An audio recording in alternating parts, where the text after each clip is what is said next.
So what's the difference between project works and office work? Okay, so project works are non-routine. Okay, so works in a project are non-routine. That is not something that you do on regular basis. So today now you have a system. Now you have a project to develop a timetable system, exam timetable system for a particular client. So when this project finish, okay, you may be doing another project.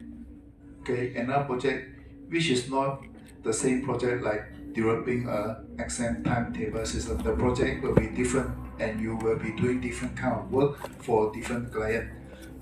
So project require planning, so need to meet specific objective. So predetermined time span, there's a duration to complete a particular project. So there's a client for this project. So project involves several specialism. So also involves several phases. So constraints are common. So time, budget, staff constraint are common in project.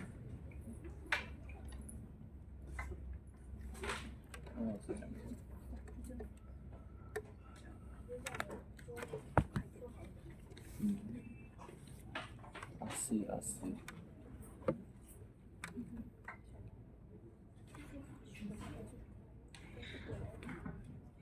Okay, so just a quick review of what you have learned last week. So last week, I've introduced this subject to you. Okay, so what is project management? Okay, so what is a project? So examples of project is the ERCL. Okay, so the East Coast Railing is a project. So it is a large project. It is a specific design. Developing the Harmony operating system is a project. So characteristic of a project, there are many non-routine. Okay, planning is required. Okay, so software project versus other kind of project. So you can we can make a comparison. Okay, what's the difference between software project compared to non-software project? Okay, so there are 4 differences.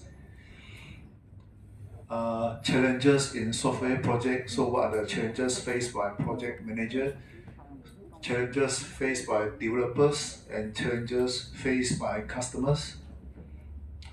So project life cycle, there are 4 stages, and also 1.2 also cover project life cycle processes. So project life cycle processes is to let you know what are the main activities in a project life cycle. So if you are involved in software development, so software development, the life cycle is analysis, design, code, test, implement. Okay, 1.3 project appraisal and evaluation. So you first you learn about cash flow forecasting. So you need to know when you have to spend money and when you start to reap benefits when your income start coming in. Okay, so when you are involved in a project, you need to know when you have to spend money from your pocket. If you have no money, perhaps you can borrow money from bank to do the project. Okay, and then later on, you may have positive cash flow when your project generate income for the company. That is cash flow forecast. Okay, so make a prediction how long you have to spend money, how long you'll get income. So cost benefit analysis. Okay, what are the project costs? Okay, what are the benefits that can be gained from a project? Financial techniques, net profit, payback period, ROI, and PV. So this is to assess whether or not a project is profitable. So so you can use this financial technique to find out the profitability of a project. So if you have 2 or more projects, but you can only choose one, so which one to choose? You can use these financial techniques to help you to decide. Okay, so project operation and evaluation. So how to choose project? You can use financial techniques. Okay, and also there are non-financial technique. Okay, so the non-financial technique is called weighted scoring model. So this weighted scoring model, okay, work in this way. So you have to identify the relevant criterion for project selection, right? So identify the relevant criterion for project selection, and then you weight the importance of each criterion. So you can use NPV and ROI, okay, as the criterion for project selection. So these are criteria for project selection. So you first list down all the criteria for project selection. Okay, example like, so the project support business objective, availability of resources, strong sponsor, okay, and customer support, low risk, high probability of success. Okay, so NPV. Okay, NPV is to determine the profitability and return rates. So list down all the criteria that you can think of for selecting project. This is number one. So number two is give a weight. Okay, so give a weight for each criteria. Okay, so give a weight for each criteria, 10%, 10%, 10, 5, 15, 50. So for weight is in percentage. So here total must be 100%. Okay, cannot be less than 100, cannot be greater than 100. So when you look at here, NPV, NPV means you look at the profitability and return rates. So this is one of the criteria. That means 50% means this criteria is very important for project selection. Okay, very important you put higher percentage. Okay, after that, you assign a score. Okay, so assign a score 0 to 100 to each criterion.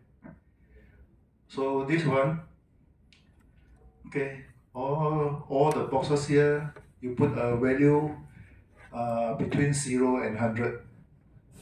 Okay, between 0 and 100. Okay, so 90 means the specified criterion is very important. So project 2, you give this criteria 90, okay, a value of 90. That means for project 2, this criteria is very important. Okay, and for project 3, this criteria you give 50, that means is less important. Alright, so you assign a score for each criteria for each project. After that, you calculate the weighted project score. Okay, you calculate. So how you calculate? You multiply weight with a score. Okay, multiply weight with score. So weight with score. Then you sum up, you'll get this number. So weighted project score for project 2. Okay, so using project 2 as example. So the weighted score is 10% times 90, 10% times 70, and so on. So you add up is 86. 86 for project 2, 78 for project 1, 50 for project 3. So you choose, using this technique, you choose the project with the highest score. So this is another way to select project.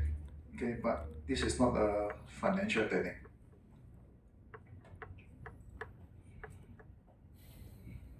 Okay, so the next topic, knowledge and attributes of a project manager.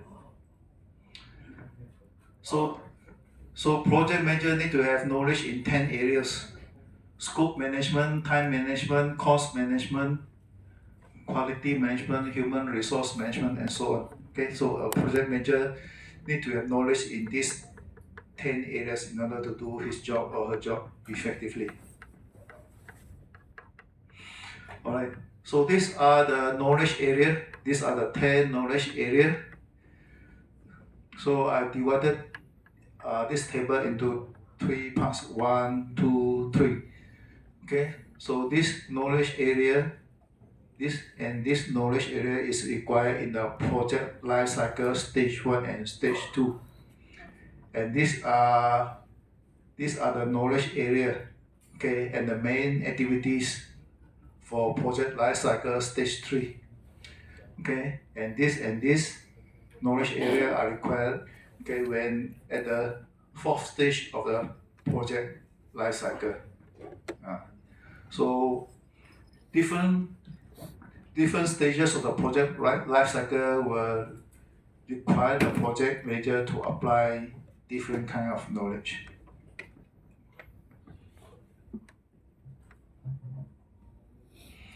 Okay, so project scope management. Okay, so project manager need to handle project scope.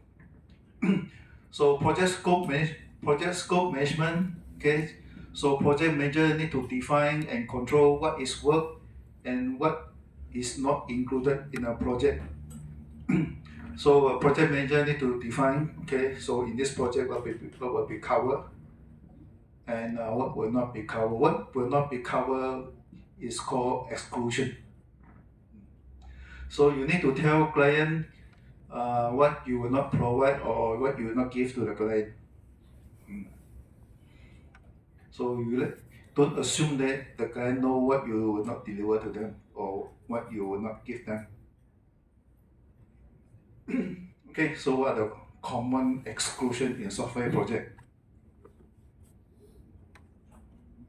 So try not to assume that customer know what you will not give them.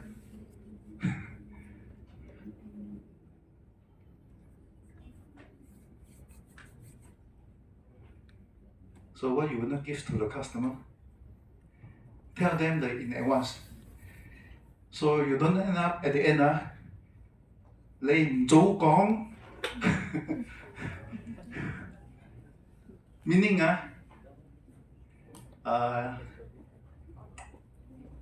meaning what I said just now is why don't you tell me earlier? So can I ask you? You may answer, I thought you know. Common thing, it's a common problem. Common problem is in everyday life. So to avoid this situation, okay, let customer know what will be excluded. Okay, so what will be the exclusion?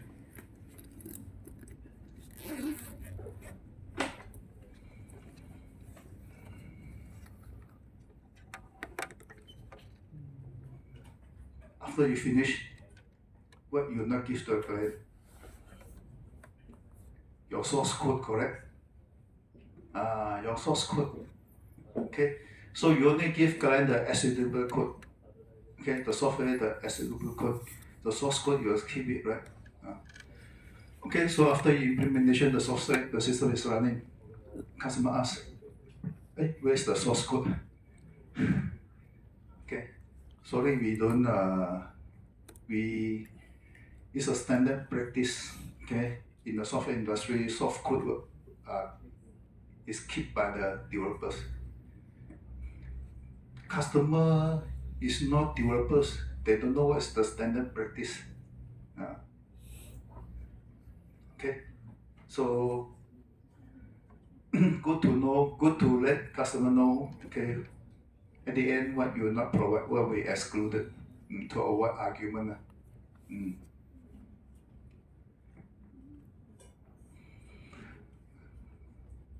House renovation also, doing house renovation.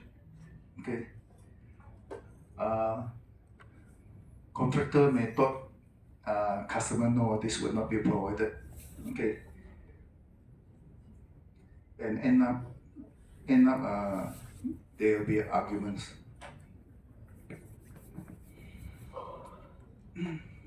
Okay, so scope management. Okay, tell customer in advance what will be covered and what will not be covered.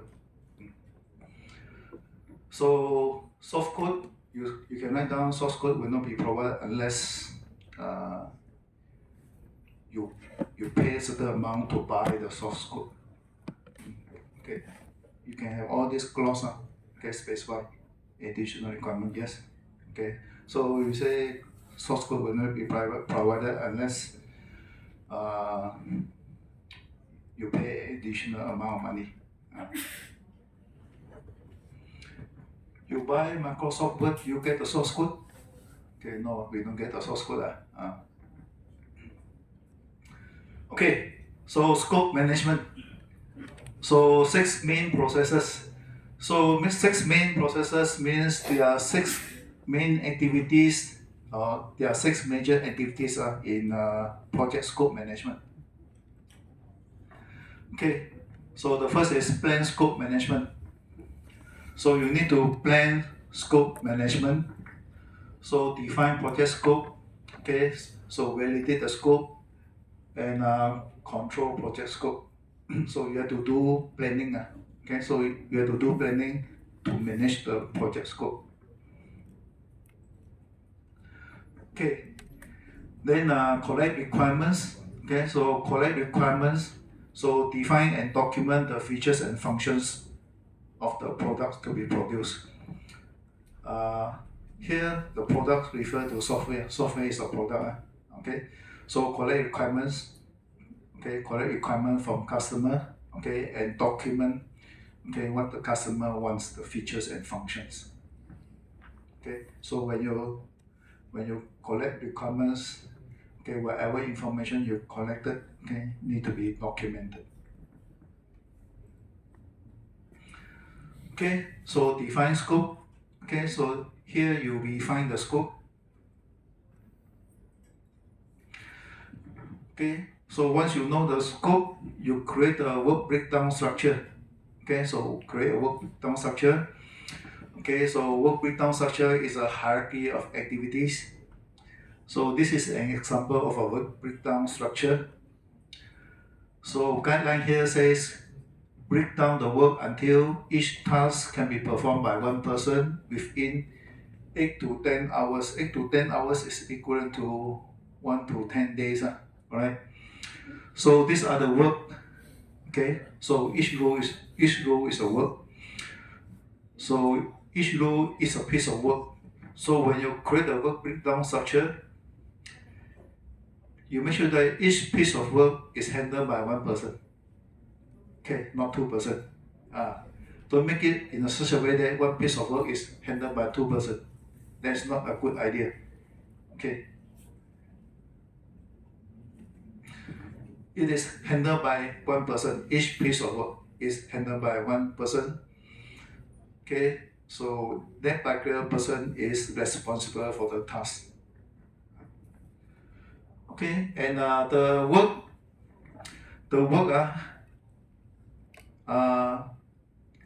can be completed. The duration for each piece of work is between 1 to 10 days, not more than 10.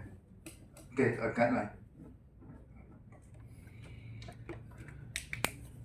You look back at your FYP chapter 1, you have a Gantt chart. You have a Gantt chart, right? Okay. You have many pieces of work. So your work is 10 days or below or more than 10 days.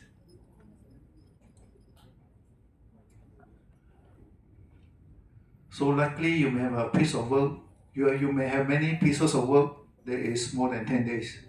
Alright? So a good practice is each piece of work not more than 10 days. If more than 10 days, what to do? Break it down into several smaller tasks.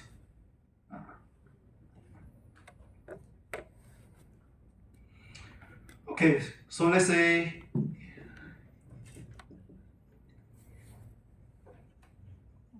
interview user. Interview user 30 days. Okay, interview user 30 days. How to break down this task into several tasks so that each one not more than 10 days.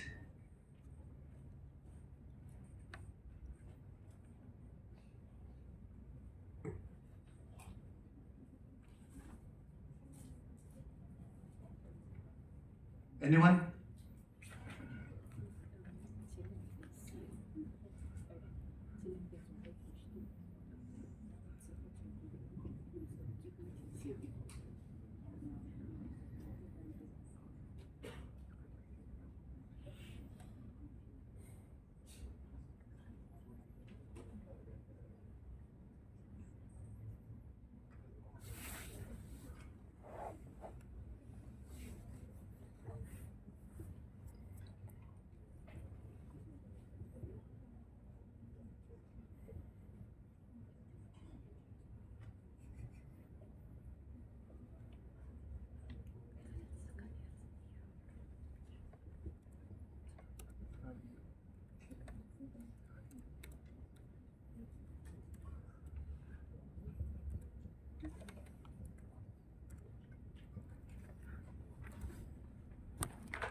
Okay, 1, 2, 3.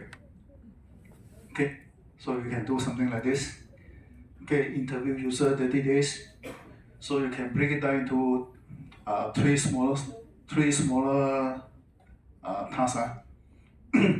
Interview top management, interview middle management, interview operational staff. Okay, 10 days, 10 days, 10 days. So it is more manageable. Okay, you know exactly what you need to do.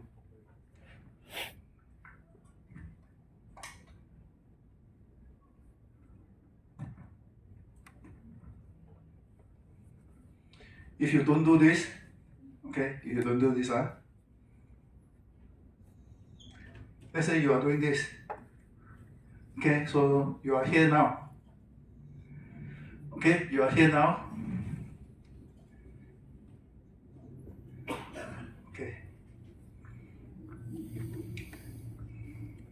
I still have 15 days, okay. I still have 15 days, Okay. If you translate to this, that means GG lah. Okay. You should have finished this. You should have finished this. This one should be halfway.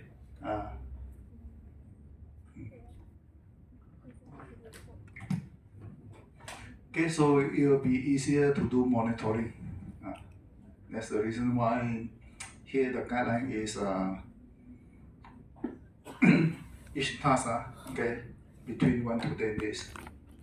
So easier to monitor.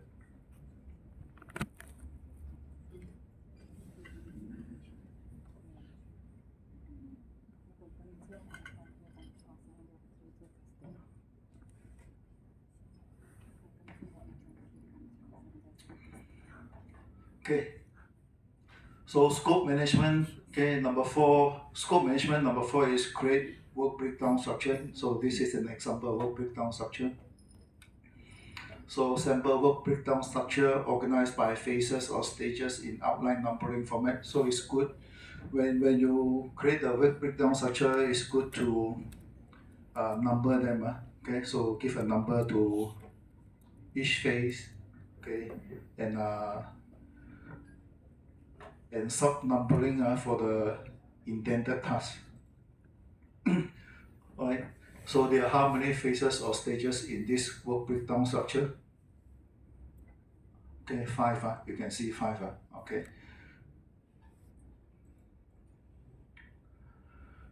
So arrange work breakdown structure in logical sequence. Okay, so arrange it in logical sequence, indent subtask. So this is a subtask, indent it. Okay, so these are subtasks. these are the subtasks of this one. So indent it. Okay, indent it, make it more readable. Don't do like this. Okay, don't do like this. Difficult to understand. Alright. Okay, so when done, okay, so this is a scope. Okay, so validate. Okay, so validate the scope. Let customer or project sponsor. Okay, so let customer or project sponsor inspect. Okay, inspect the project scope. Okay, and give you the approval. Okay, give you the approval. So if not acceptable, okay, make changes to it. Okay, so control changes to project scope throughout the project life. So when a project is started and before finish, sure there'll be some changes. There will be sure changes to project scope. So whenever there's changes, you need to control it. Okay, you need to control it so that you have enough time and meet quality requirement. So there's one of a few slides in chapter 7 on how to control project scope in chapter 7.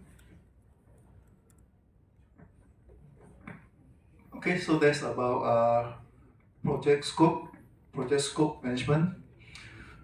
So project manager also need to have knowledge in project time management.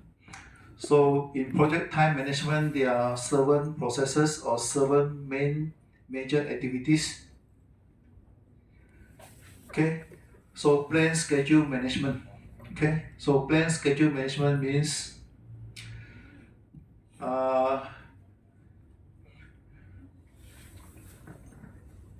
I refer to here. Okay, so plan schedule management means you establish the policy, procedure, and documentation for planning, developing, managing, executing, and controlling the project schedule.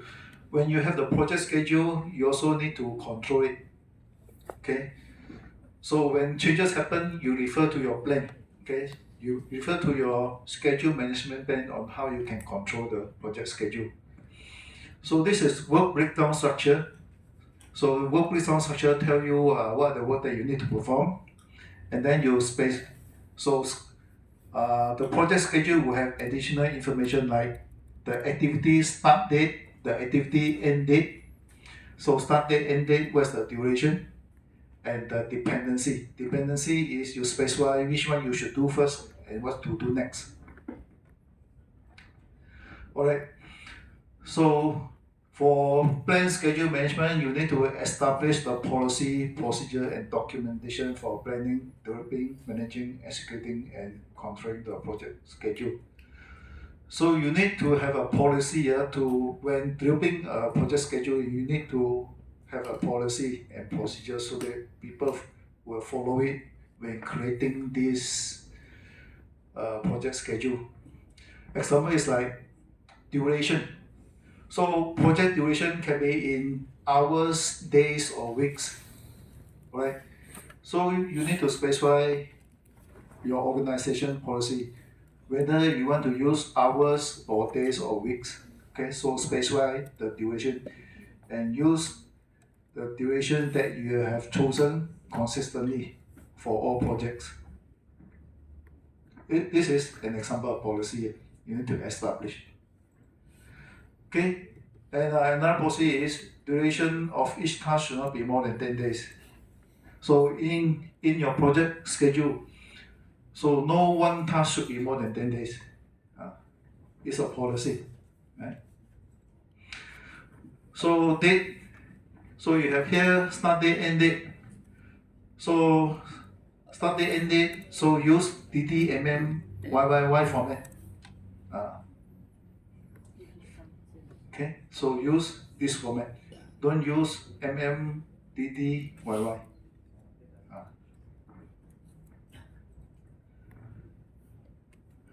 Can you give one example of policy that you want to implement when creating a schedule?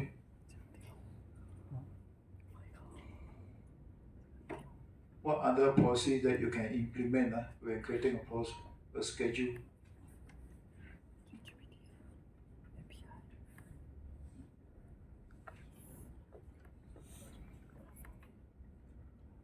money.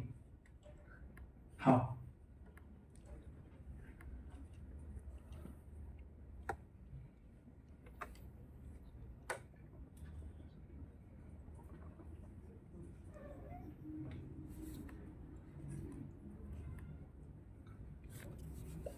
Okay. Another one you can another policy is when creating project schedule, you cannot schedule any work on Sunday. Okay, cannot schedule any work on Sunday and public holiday. Okay, Sunday and public holiday is strictly a non-working day.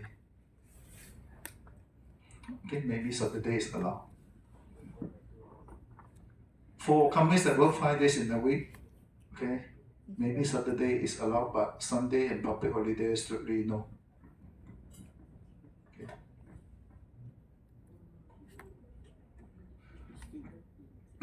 Okay. So then define activities. So plan schedule management. So establish policy, okay, procedures, okay, how you want to develop the project schedule. Then define activities. So after you define activities, output will be activity list, activity attributes, and milestone list. So activity attributes, okay, are detailed description of each activity. Example like description of the activity, who is responsible for the activity, the resources required to perform the activity, so type of effort required, and where this activity is being carried out. Okay, this activity is it carried out at the client site, at the HQ, or in the developer office. Okay, specify where the activity is carried out. So activities list will tell what is the job that you need to do. Activity attribute is description of the activities, okay, so that people have more information about this activity handled by who, okay, where this is performed, okay, what resources are needed to do this piece of job, okay, and milestone list. So activity list is suitable for software engineer. Okay, so activities list, okay, is meant for technical staff or software engineer, okay, project team members. So milestone lists are created for management people. Okay, so management people do not want to see the detail of each activity. They may not want to see the detail of each activity. They want to see the stages. I want to see the stages. I want to see the summary, not the detail of everything. Okay, so sequence of activities. So you define the activities, then you sequence the activities. Okay, so put the activities in the correct sequence. Okay, what you want to do first and what's next. So output is a project schedule. Project schedule is also called a Gantt chart. Okay, so this is a Gantt chart. Okay, and then estimate activity resources. Estimate amount of resources, people, equipment, and material needed to perform the activities.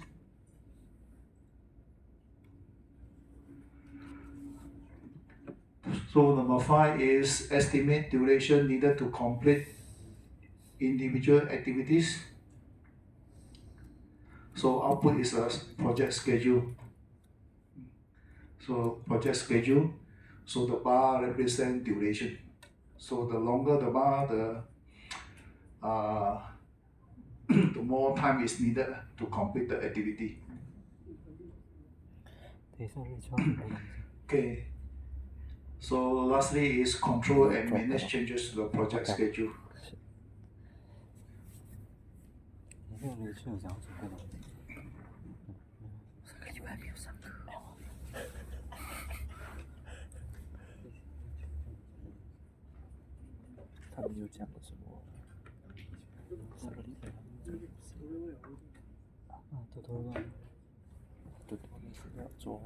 Okay, can we take a 10 minutes break first?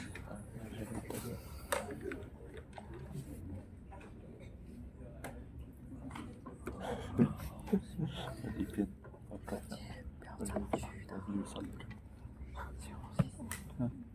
月上课。10月。10月先下班。10月在睡觉。没有来做 FIP 应该是。跟维汉一起。就是维汉讲要来 PV。是。他讲他有来。可以。我们要做 integration。